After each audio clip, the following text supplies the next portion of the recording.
suspense. And the producer of radio's outstanding theater of thrills, the master of mystery and adventure, William N. Robson. One man's war is another man's history lesson.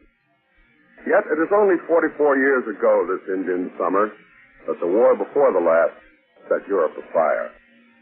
To today's missile-minded men in uniform, it was a quaint war, which began with bravado cavalry charges and ended in the sickening, senseless stalemate of the trenches. But to the fighting man of 1914, it was real. Its bullets killed, its shrapnel tore the flesh, its grenades disemboweled. And whatever else it may have failed to accomplish, that First World War inspired some of the century's best literature, an example of which you are about to hear.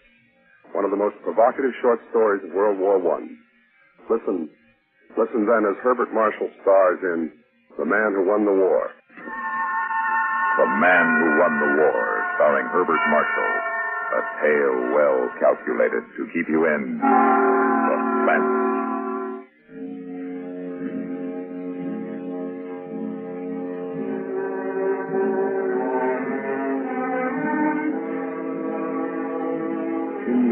Long time in any man's life, and beyond counting when it is spent in disgrace and exile.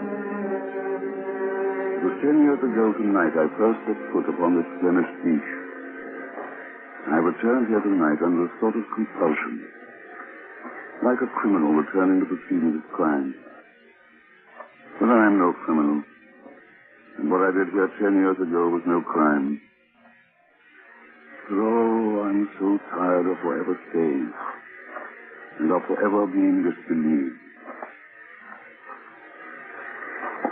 Guten Abend. Huh? What? Who's that? It's I. You're not Rector. Did I not see you at dinner tonight at the inn in the village? Oh, yes, I'm staying there. And I believe we are the only two guests. Won't you sit down? This driftwood log should be big enough for two. Thank you. You are English, Mr. Oh, yes, excuse me. Bradman's the name, Roger Bradman. Yes, I'm English. And you, I take it, you're German. That's right, Mr. Bradman. 10 years ago, we were at each other's throats. Yeah. And for what? What indeed?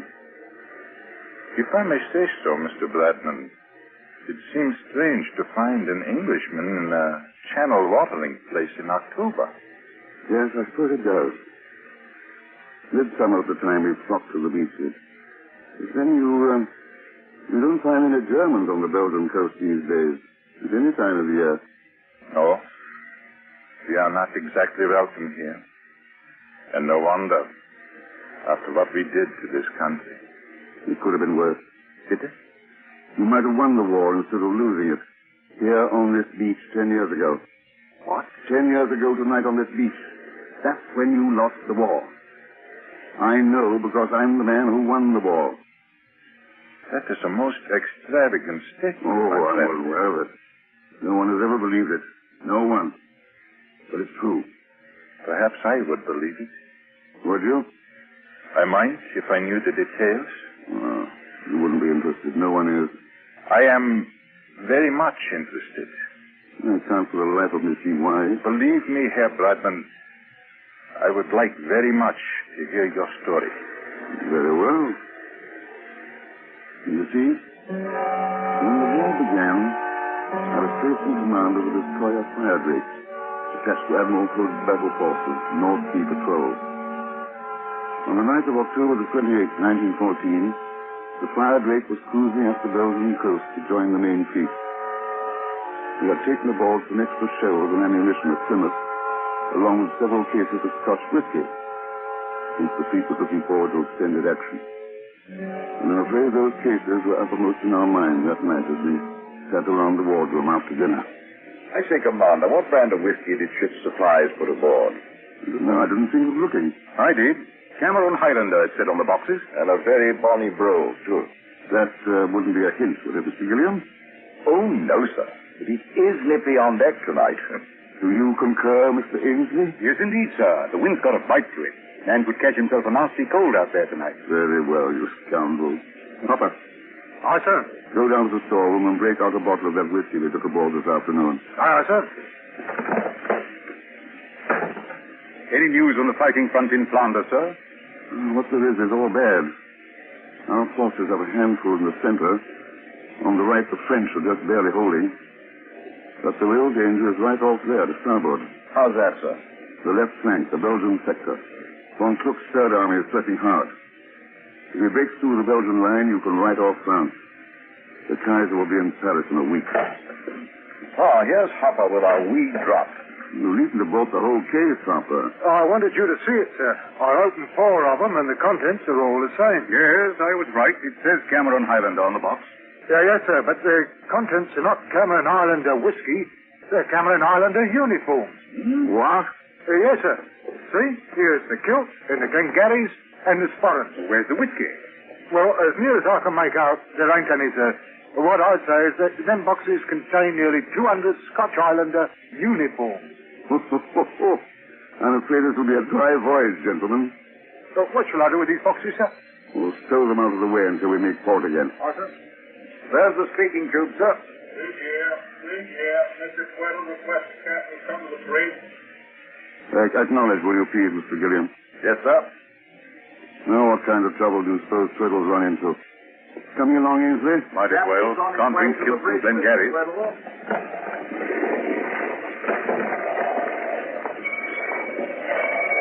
Freshening up a bit. Aye, she'll be on the beam ends before morning.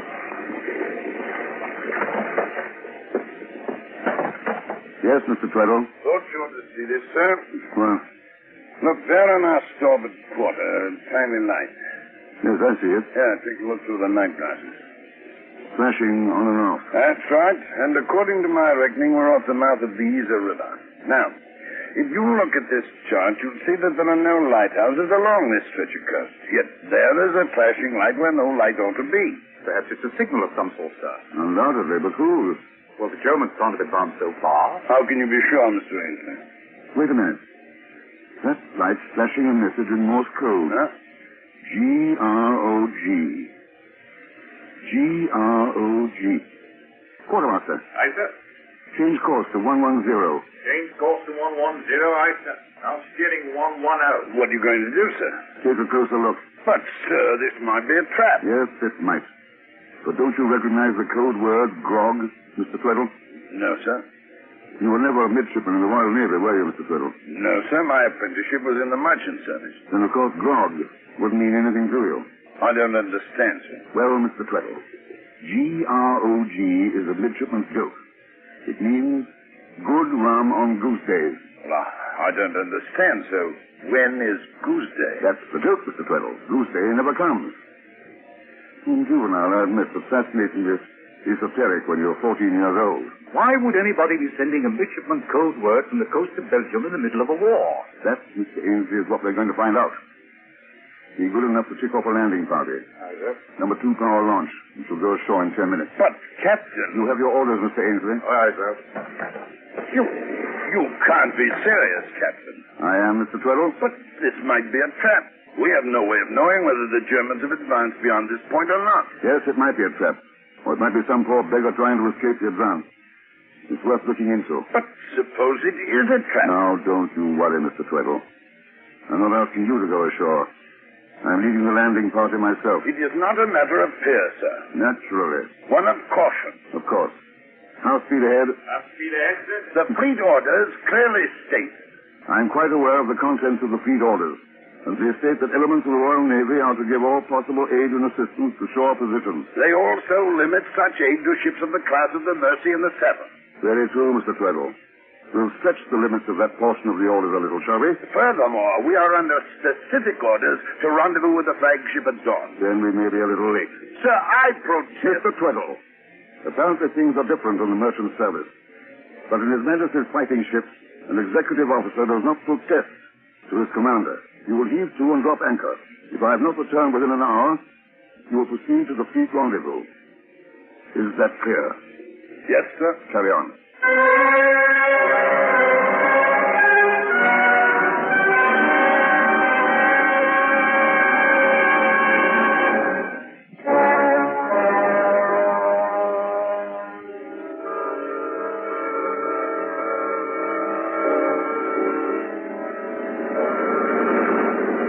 sir. We're about half a mile down the beach from the light now, sir. Very well. Bring her inshore. Aye, sir. That light is getting dimmer and dimmer. Oh, we're only a pocket torch. Battery's running out. All right, men. Your attention, please. Aye, sir. When we hit the beach, we'll spread out 10 feet apart and proceed toward that light. Keep well down and walk with the utmost quiet. If you encounter a sentry, try to knock him out before he challenges you. Use your arms only as a last resort. We're not here to get into a battle, only to investigate that light. If we should be engaged by the enemy, I will fire 3 rapid shots as a signal to return to the boat. Hopper and Sturgeon will remain with the boat. And Hopper. Yes, sir. If we have to retreat in a hurry, wait until the last possible moment before you shove off. Yes, sir. Any questions? No, sir. All very clear, sir.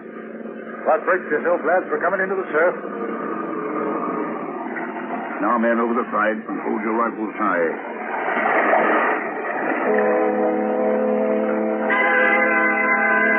Not 100 yards from where we landed, we encountered a German sentry. He was asleep, poor beggar. I suppose he figured no one would be around the sand dunes in the middle of the night, and he'd undoubtedly done in. He was sitting on a log, and he'd taken off his boots, 30 or 18 feet in the cool sand. I'm afraid he wasn't a very cheerful example of the German military machine that night. For with no trouble at all, Mr. Ainsley and I crept up on him and had him bound and gagged before he was quite awake. There we are. I don't think he'll give us any trouble now, sir. I shall think not. Now, my friend, bleiben Sie ruhig und Ihnen wird nichts passieren. We'll take him along, Mr. Ainsley. Aye, sir. Margaret, put on this fellow's spiked helmet and remain a tense close. If a relief sentry appears, take care of him. But no shooting unless absolutely necessary. Yes. Let's get a move on, men.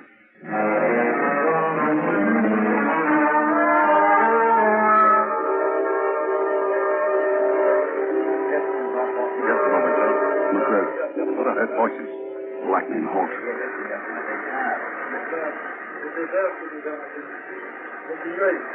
They're speaking French. They're allies. Still, we must be certain. Take 2 of the men and come up on them from the rear. Aye, sir. I'll approach from this side. I'll do the talking. If it's a trap, I'll give the signal to fire. After one volley, wait for it. And rendezvous at the launch. Yes, sir. Evans, Stanley, come with me. Wilson, Rodman, North. Aye, sir. Follow me quietly. Be keep low. Yes, sir.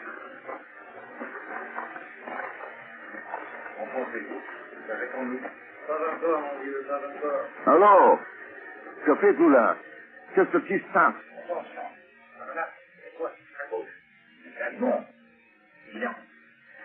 Qui va là? Vos amis, anglais. Ah, monsieur. Enfin. Par ici. What did he say, sir? He said to approach. They're Belgians or French. Come on, men. Salut, mes amis. Est-ce que vous parlez anglais? Why, yes. I speak English a little. Oh, good. I dare say your English is better than my French. May I introduce myself? I'm Commander Badman of His Majesty's ship Firedrake. I can't tell you how glad I am to meet you, Commander. I am Major de Lesseps of the 3rd Belgian Dragoons. This is Lieutenant Chapotin. Enchanté, Monsieur Commandant. And here's one of my officers, Lieutenant Ainsley. Good evening, gentlemen. Sir. And who is this bound and gagged? Oh, an enemy sentry we picked up on the way. You can have him. Thank you. We saw your light from the ship. Whatever made you flash the word grog? I thought a Royal Navy man might respond more quickly to grog than SOS. It was an inspiration, but where did you learn it? Oh, yeah, I used to sail in the regattas at Cowes when I was younger. One of my best friends was Albert Hollister. He was a midshipman in those days. Percy Hollister. Know him well. He's striper now. Gunnery officer on the Repulse. Now, we can go into that another time. What's the reason for your signal, Major? Simply this, Commander.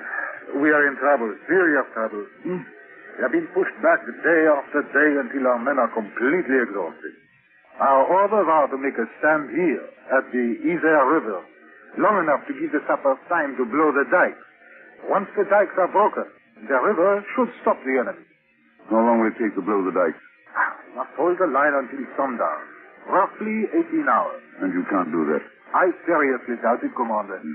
We have appealed to your army for help, but it is completely engaged on our right and can send us no reinforcements. The French are too far south, and they have their hands full, too. Now, it was my suggestion that tonight start meeting to seek help from the sea, as is our last chance. Well, what do you want us to do? Stand by us and bring your guns to bear on the enemy's advance. But we're only a destroyer, Major. We haven't enough firepower to do any good whatsoever. And we haven't the range for offshore bombardment. Then we are finished. So is the war. There's nothing between Von Kluck and Paris but us. I'm sorry, Major. Écoutez, they're starting the barrage early this morning. I suppose they know this is the last day. We stood there listening to the angry boom of the big guns, each man alone with his hopeless thoughts. My gaze wandered to the hapless German sentry lying where we had dumped him in the sand. His eyes were wide open with fear, and he looked like a schoolboy victim of some upper-class ragging. His bare legs protruding skinnerly from his rolled-up trousers. Bare legs? Mr. Ainsley. Sir. The kilt. The kilt, sir? Yes, he can put a company of Cameron Highlanders into the Belgian lines. I'm sorry, sir. I didn't quite follow. Major, we can help you. Oh, it's a long, long shot, but it might work. What might work? Come on, sir. Somebody made a botch back in Plymouth and loaded us with cases of Scotch uniforms instead of Scotch whiskey. There are nearly 200 complete uniforms of the first Cameron Highlanders aboard. Yes, but I don't... We'll give them to you. Put them on a company of your men. Let them show themselves in the front lines when the attack begins this morning. And perhaps, the Germans will think the British have rushed in a crack division to reinforce you. Yes, it might work. We can let you have a few Lewis guns, too. But they won't be much help unless the uniforms do the trick. Well, it is, as you say, a long shot, but let's try it, sir. Very well. Mr. Ainsley? Sir. Go back to the ship at once and fetch those cases of uniforms and 4 cases of Lewis guns and ammunition. Aye, sir. I'll remain here with the Major and help him to get his men lined up. And Ainsley. Sir. Should Mr. Tweddle inquire, you might tell him I'll be detained a little while longer, winning the war. Aye.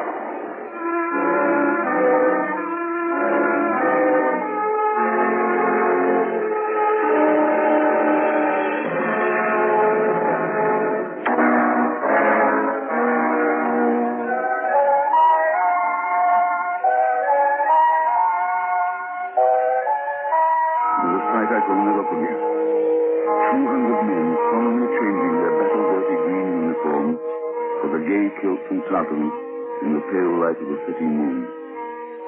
Everything was done with the utmost respect and intention. And it seemed to me that the bright clad put new energy as well as hope in the battle-weary Belgians. They look like the real thing, don't they? They certainly do. I believe it can work. I'm sure it will. Oh, I nearly forgot, sir.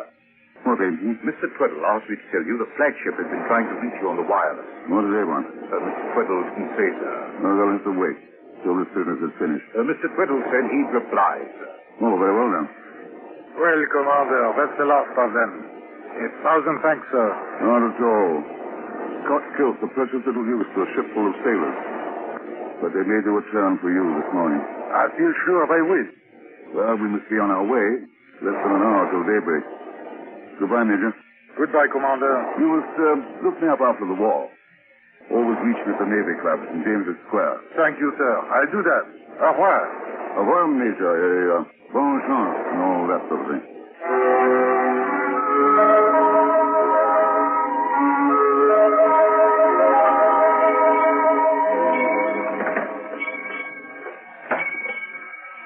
Well, Mr. Tweddle, I think we can get underway now. Finished with your visit ashore, sir?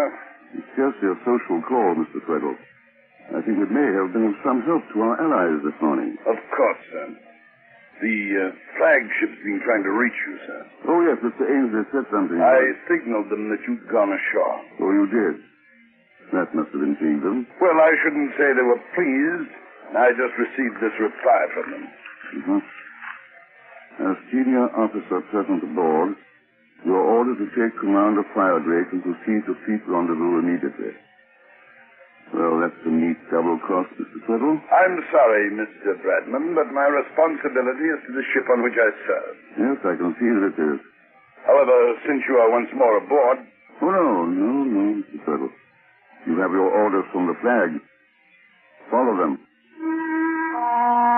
Meddling rule-book sailor, his captious wireless message has made an unnecessary embarrassment for me. But I had no doubt that my explanation of the night's work would fully satisfy the Admiral. So let Mr. Tweddle have his little moment of triumphant command. I stood up in the starboard bridge wing as it pulled away from the Belgian coast. And through my binoculars in the gray dawn, I thought I saw the flashing red and yellow of the Cameron flag as the last day of the First Battle of Flanders began. As I expected, the Admiral made a thorough investigation of the matter, and a few days later I faced him in his quarters aboard the flagship. Commander Bradman, your little adventure of a few nights ago involved some very serious breaches of discipline. You disposed of war material without authorization. You left your ship without authorization. You deliberately violated the fleet orders regarding assistance to land forces. And I managed to stop the German advance dead in its tracks. We know that the German advance has been stopped, Commander, but it was stopped by opening the dikes of the Yser River, a plan which has been part of the Belgian and French grand strategy for years. Sir, the dikes would never have been opened if the Belgian line hadn't held that last day of the battle. And they held because the German attack was slowed down. And it was slowed down because the Germans thought the Belgians were reinforced by the 1st Cameron Highlanders. I have given your story the benefit of every doubt, Commander. I've even queried the Belgian General Staff to try to substantiate it. I have the reply. They have no record of any unit being outfitted in Highlanders' uniforms. This was not a General Staff matter. It was on a regimental level. I may say there is even some doubt on the part of the members of your crew whether or not the men who received the uniforms were Belgians. What? Yes. Mr. Tweddle says... Mr. Tweddle, that meddling fool from the cargo That's ship... enough, Commander. It is the decision of the Fleet Inquiry Board that you be relieved of your command, placed in irons, and be returned to Hull to face court-martial.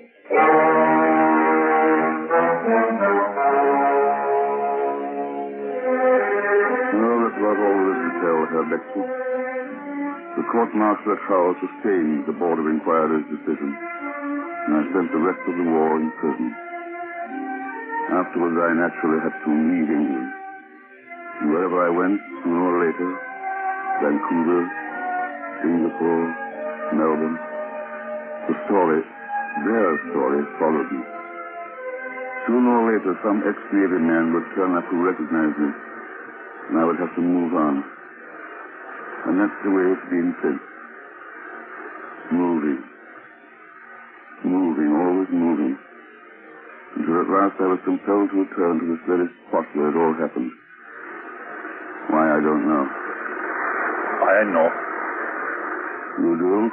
Yes. To find someone who believes you are the man who won the war. Do you believe it? Yes. You see, I too have been compelled to return here tonight. You? Why? Because I am the man who lost the war. What? Yes. I am the German sentry you found asleep at his post. Then there was nothing more to say. Nothing to say. He turned and walked slowly back along the beach toward the sleeping town. I suppose the truth is loneliest being on earth.